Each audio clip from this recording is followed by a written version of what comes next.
John, I'm a little shocked that we had some really heartfelt, nasty trash talking going on in a preseason NBA game. I'm not surprised that if that was going to happen, Rick Brunson was in the middle of it.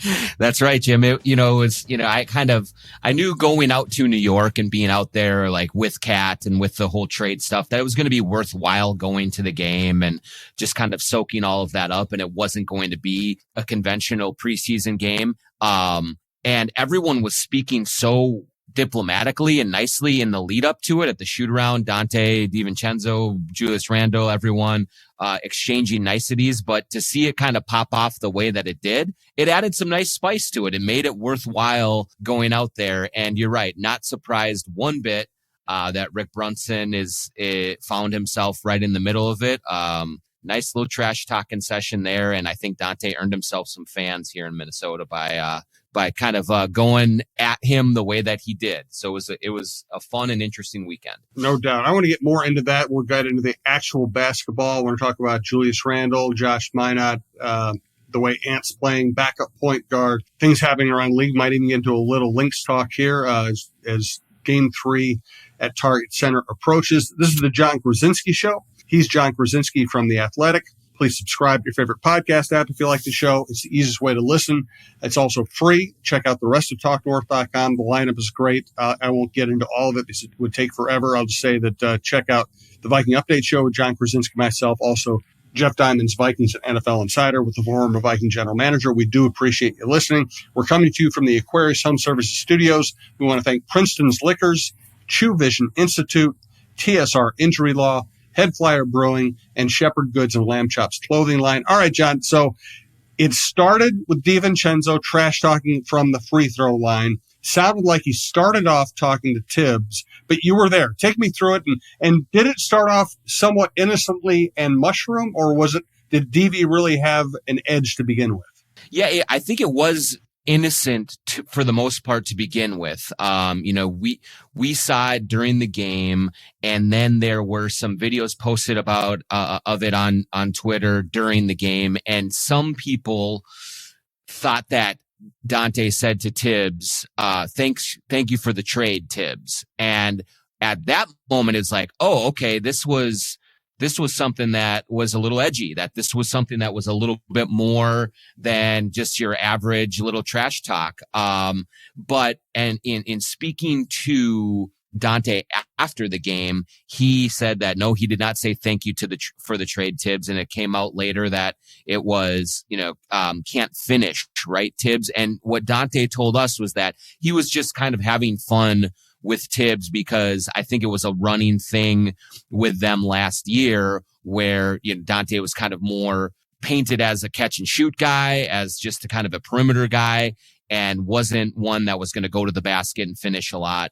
And so Dante said he was kind of, just having some fun with Tibbs about that. And I think that Rick Brunson saw that and took exception to it and started to make his own voice heard and go back at Dante. And that is when it escalated, because one thing that Dante DiVincenzo made sure of after the game, while he didn't go into exact specifics about what happened, about what was said, he made it clear that he had no issues with Tom Thibodeau and that he does have some issues with Rick Brunson. I don't know exactly to the extent of what those were, but there were a lot of there was a lot of reporting around the trade that Rick Brunson was certainly in the camp that was open and favorable to a Cat trade to New York. So maybe there was something like that going on. But yeah, and then after the game, we saw it as well. Dante had some things to say and some feelings about Rick Brunson that he was not, bashful about saying right to Rick's face, both during the game and then right after the game. What is Tibbs' attraction to Rick Brunson? It's a great question. I think there's just a lot of loyalty there with Rick Brunson. They've known each other forever. And, Rick Brunson was a member of Tibbs' staff in Chicago. He is one of those guys who absolutely just backs you're the head guy to the hilt. Tibbs, for all of his bluster on the sideline, for all of the way that he hollers and yells and screams, he's not a confrontational guy. He really just isn't, not behind the scenes, anything like that. And Brunson is a confrontational guy. And so maybe there's like a yin and the yang type of thing there. Tibbs likes tough guys. Rick thinks he's a tough guy. And likes to portray that type of, attitude and stuff. So that could factor into it. But, there definitely has always been some sort of allegiance that Tibbs has felt toward Rick Brunson, even through many of the issues that he has had off of the court, both in Chicago and Minnesota. Mike Zimmer had his son on staff. We saw a lot of family members getting jobs in the Vikings organization at that time. We've obviously seen Ryan Saunders become head coach of the Wolves. We've seen Rick Adelman bring his guys in. And I always say, I'm not saying that these people aren't qualified and can't be good at the jobs, but to me, you're just inviting a level of awkwardness in. I mean, you have an assistant coach whose son is the rising star of the team. Maybe that erases any problems because they know how good Jalen Brunson is, but it just seems awkward to me when you have a family. I mean, I think it was Chandler Parsons was talking about it the other day. It's like, nothing against Austin Rivers, but his dad's the coach. If Austin goes to the game before me, I'm going to question it.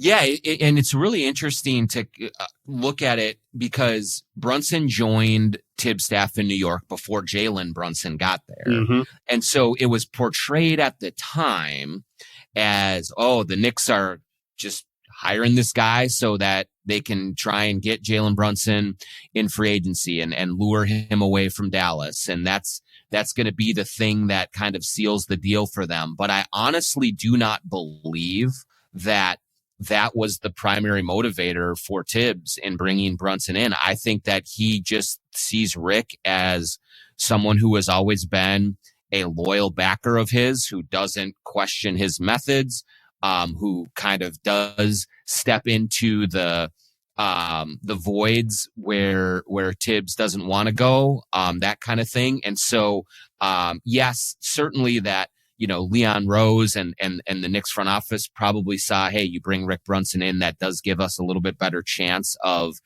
getting Jalen Brunson. But I think from Tibbs's perspective, he looked at Rick Brunson as someone that he can trust. And one thing that about Tibbs is when he gets into an organization, trust is a huge thing for him. You can lose it quickly, and then it can become a very heavy, very kind of paranoid sort of work environment sometimes. But he doesn't have to worry about that about Rick Brunson, and he is willing to look past some of the other things that other people have issues with to keep him around because he trusts him and believes in him that much. Yeah, fascinating dynamic there. All right, let's get into more Timberwolves issues. Let's start with the backup point guard question. Before we get there, though, tell me about Princeton's Liquors. Princeton Liquors, Maple Grove, Bill Princeton, the Princeton family have been in the liquor business for decades.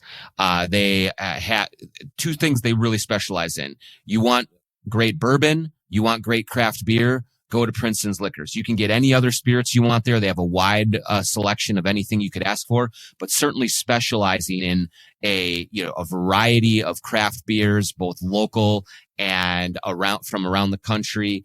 All sorts of just unbelievable bourbon selection, both at the very high end and for those who are a little more budget conscious.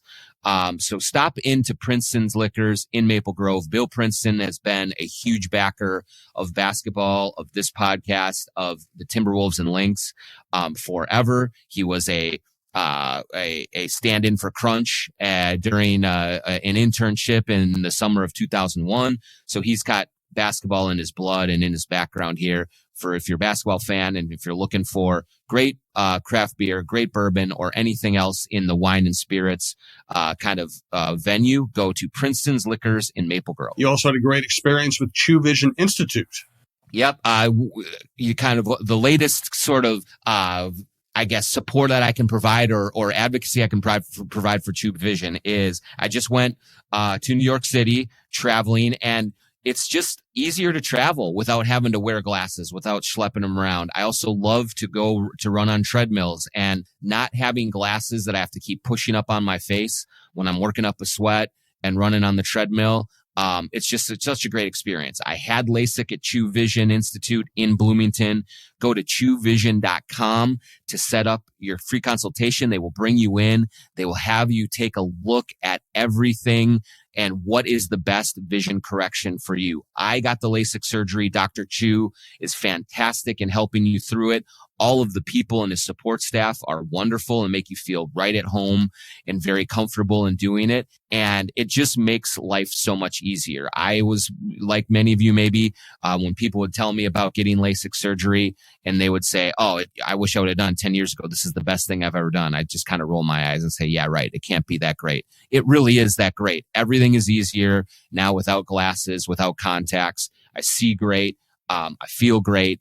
And I wish I would have done this a very long time ago. So go to truevision.com, set up your consultation and appointment. Tell them the John Krawczynski Show sent you. I think there are really two big points of intrigue this preseason. One is who's jockeying for position at the end of the rotation, a very long rotation, it appears. Also, who's going to be the primary backup point guard? How do they portion those minutes?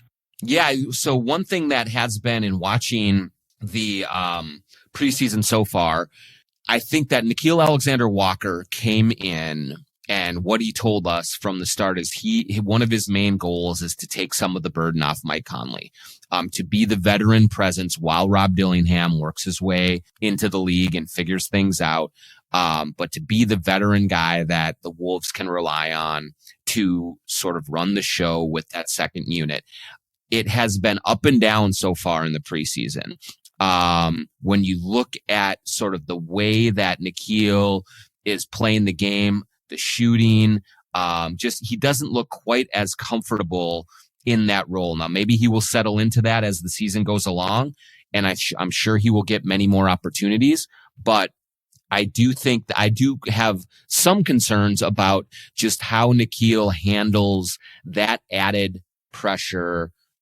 And, the fact that he's in a contract year, the fact that the Wolves brought in Dante DiVincenzo, and he'll be looking for kind of more minutes and fighting that way. And so if there's been a little underwhelming portion of the preseason so far for the Wolves, it's been, just watching Nickeil kind of try to find his way at that backup spot. I do think that the Wolves have really liked what they've seen from Dante DiVincenzo as a playmaker.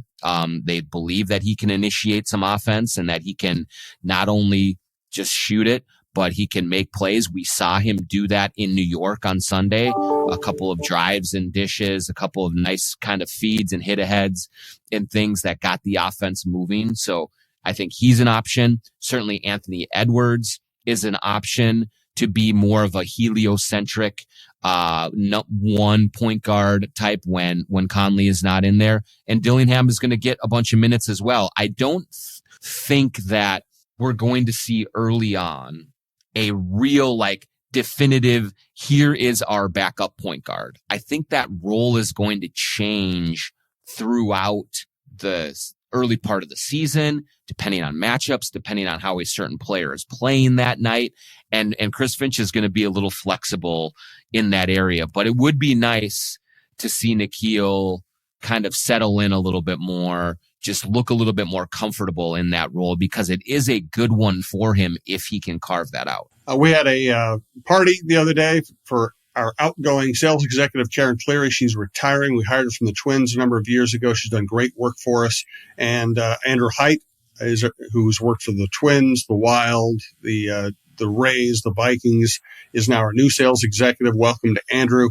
But I bring it up because we had our little party at Head Flyer. And as somebody who can't drink beer because of gluten allergies, they had some really cool slushy drinks. They had some seltzers. They had a lot of options. They have THC drinks. It was a cool place to be. Tell us more about Head Flyer.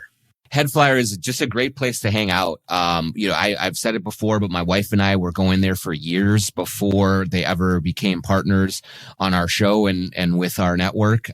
So this is not something that I'm just telling you because we're in business together, but Head Flyer is a great spot. You go there, the tap room is wide open. It's airy. There's plenty of places to sit. They have a bunch of flat screen TVs to watch games. They have trivia nights. Sometimes they'll have some music. They'll have all sorts of different things going on. Just check their calendar at headflyer.com and take a look at Headflyer's Instagram just to see what kind of events that they have planned coming up. Always have some food trucks as well. But bottom line, the thing that gets you in there is the beer is really good. And like you said, if you don't drink beer, they have seltzers. They have all sorts of different options for you. If you're just looking to hang out, have a beverage, relax on a cool now fall night as the weather starts to turn. And I just can't recommend it enough. The people there, the bartenders and the owners, everyone is just top notch, super nice. But I've been going there to Head Flyer for years. Before a business relationship, I will be going there for years, long after. If we do not do any more business with them, it's just a great spot. So Head Flyer in Northeast Minneapolis, Head Flyer Brewing. We've also become friends and allies with TSR Injury Law, Steve Terry, who's been so good to us. He'll be great for you. His people will be great for you if you're ever injured. Just call 612-TSR-TIME, 612-TSR-TIME. They will not charge you unless they win your case, and they win lots of cases. That's why they're a great Minnesota success story. 612-TSR-TIME. And finally, let's hear about Shepherd Goods and Lamb Chops clothing line.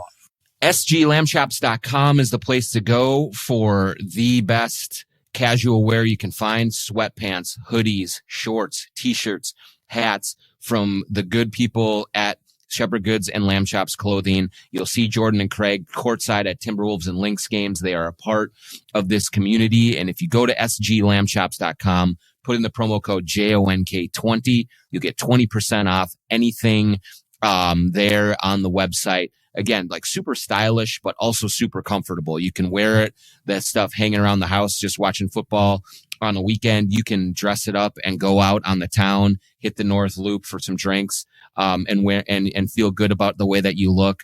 Super high quality, affordable stuff that looks really good and is going to last you a long time. So go to sglambchops.com, use the promo code JONK20 for 20% off anything at Shepherd Goods and Lamb Chops. And we will ask a Twitter question at the end of this show for a free giveaway from Lamb Chops. How was Towns' mood? It was, conflicted as I expected a little bit. He was clearly emotional, kind of seeing everyone again. The real interesting part of this, Jim, was that it happened so soon after the trade. I mean, basically 2 weeks after the trade was consummated. These two teams are getting together. Now it's only preseason, so there wasn't quite the edge that you'll see in a regular season game. And I'm sure that the emotions will be even higher when he comes back to Target Center. I believe it's in December.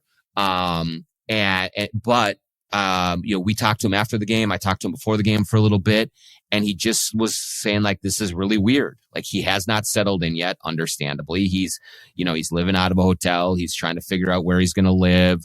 He's learning his new environment. I joked with him about the New York traffic and it taking, 45 minutes to go a mile and a half, in the city and stuff like that and how that's different from Minnesota.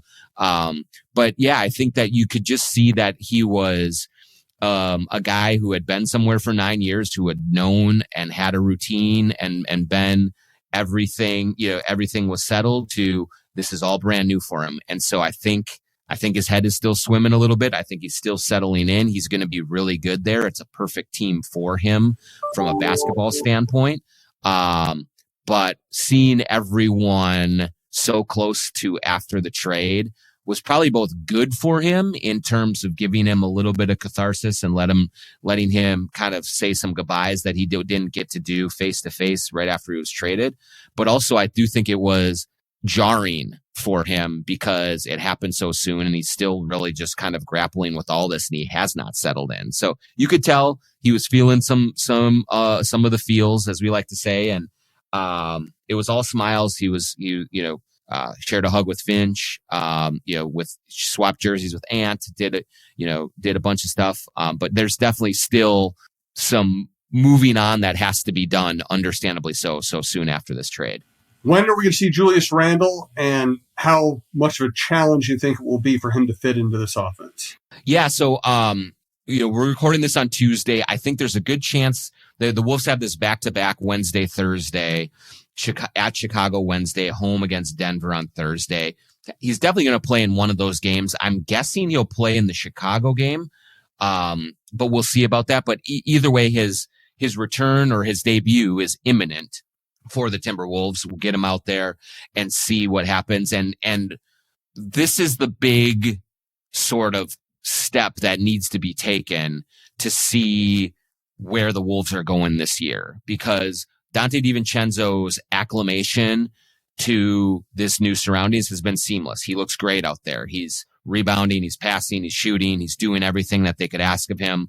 Everyone understood that transition was going to be seamless. He's just a 3-and-D wing, a tough defender, a guy who really is a great teammate, and he has fit in just swimmingly so far. Ant loves him. Mike Conley loves him. Everybody really loves playing with Dante. Julius is going to be a more delicate sort of incorporation into this offense. Right now, the ball is moving really, really well. They're sharing the ball. They're making quick decisions, doing a lot of the things that Chris Finch wants. Julius Randle historically has been a little bit more of a deliberate player, likes to hold the ball, likes to survey, likes to draw doubles and kick and do things like that, and kind of slows things down some. And so how they kind of layer him in is going to be interesting. One thing that Chris Finch seems to be really emphasizing so far is that they really believe that Julius Randle can do more playmaking with this group than he did in New York. And I asked Julius about that in New York on Sunday, and we talked to him at shoot around, and I just, I said, hey, coach really is looking forward to you taking on more of a playmaking role instead of maybe as much isolation scoring as you've done in the past. And Julius said that he's always considered himself more of a passer, that's what the kind of game that he loves to play. He said he played the style that he did in New York because the Knicks needed that kind of go-to number one scorer, especially before Jalen Brunson arrived.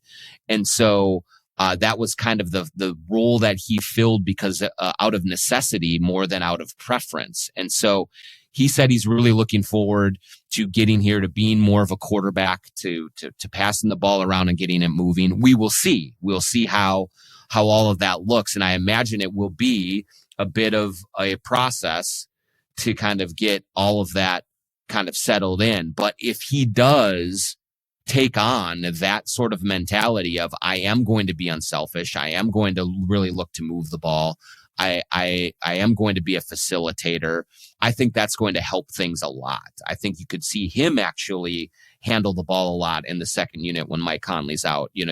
There's definitely an appetite on the Timberwolves coaching staff to really see what Julius can do with something like that. So we will see, but that is certainly a big domino that has to fall the right way for the Timberwolves if this deal is going to work out and they're going to maximize what they can get out of this group. Yep. A lot of the Timberwolves things I want to talk about are in the process. We can talk about them next week. So for today, because of the uniqueness of this week, the Lynx are playing 2 home games at Target Center. Shocked that they're here. They're going to Wednesday's game, tied 1 game apiece with New York Liberty, who was the best team in the league this year. Of course, the Lynx were the best team after the All-Star break and have been just spectacular for quite a long time now.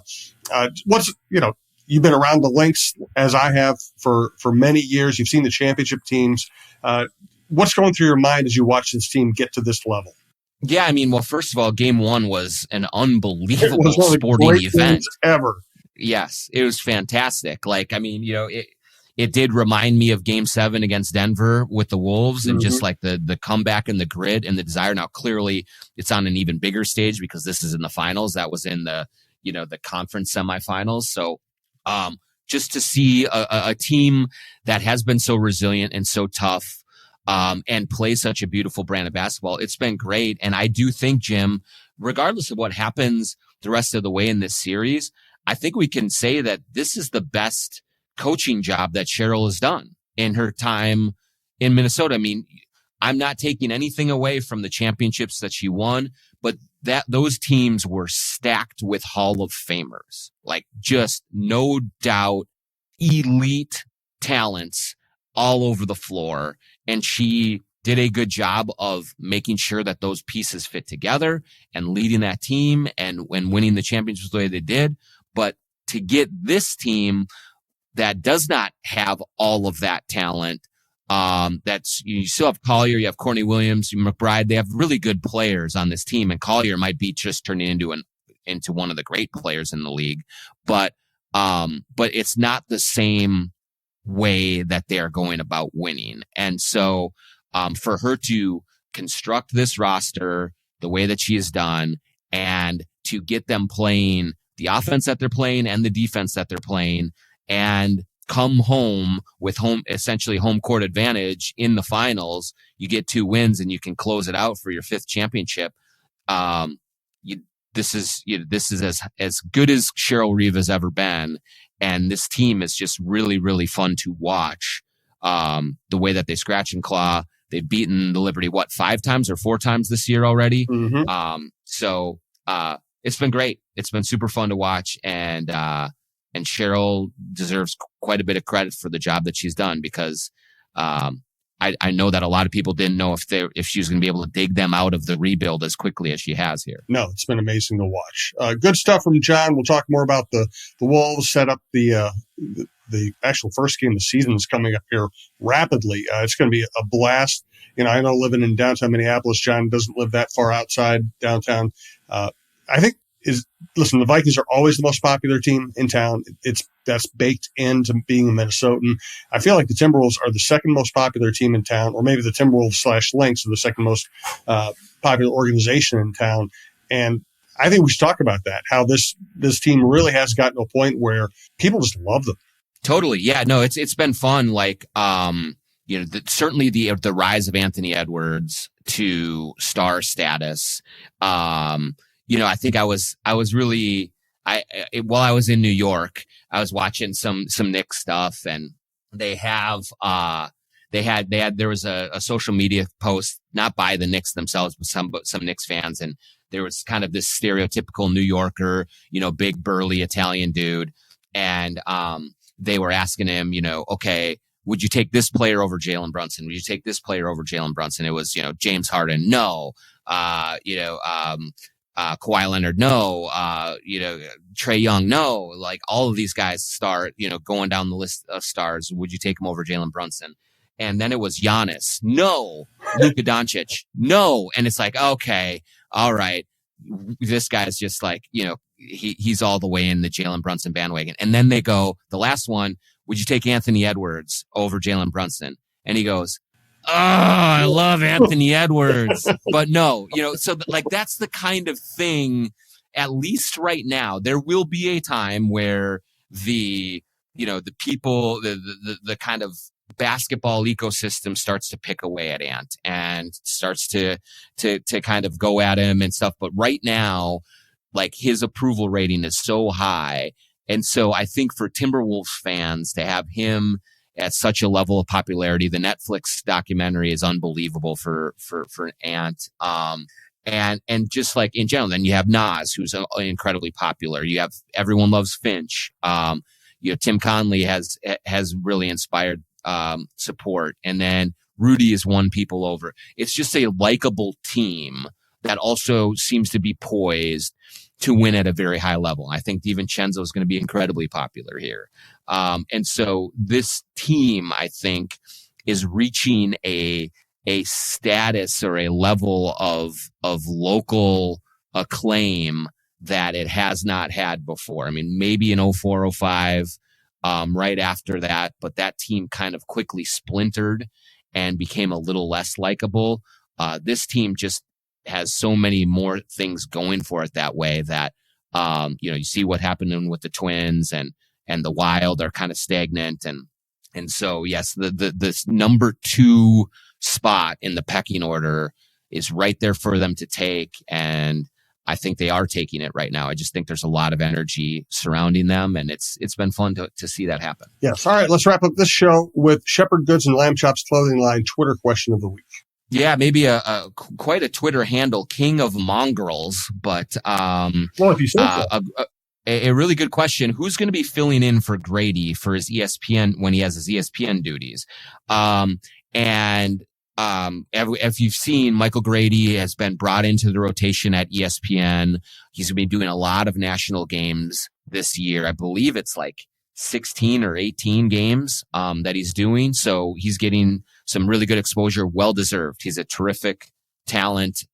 He's a rocket ship, and he's going to be doing just major things in his career, and super happy for Grady. But he still is the Timberwolves play-by-play voice. And if for people who, Mike Breen, who is the ESPN ABC lead NBA announcer, also does Knicks games. So it's not unprecedented that, a national voice will also do a local broadcast as well. And so that's what Grady is doing with the Timberwolves. But when he is gone, when he is not available because of his ESPN duties, Marnie Gellner is going to be filling in. And so I think she is actually doing the games that they are doing this week. And she's filling in for Grady there. And I think she'll be filling in even more. So I'm excited for Marnie. She deserves it.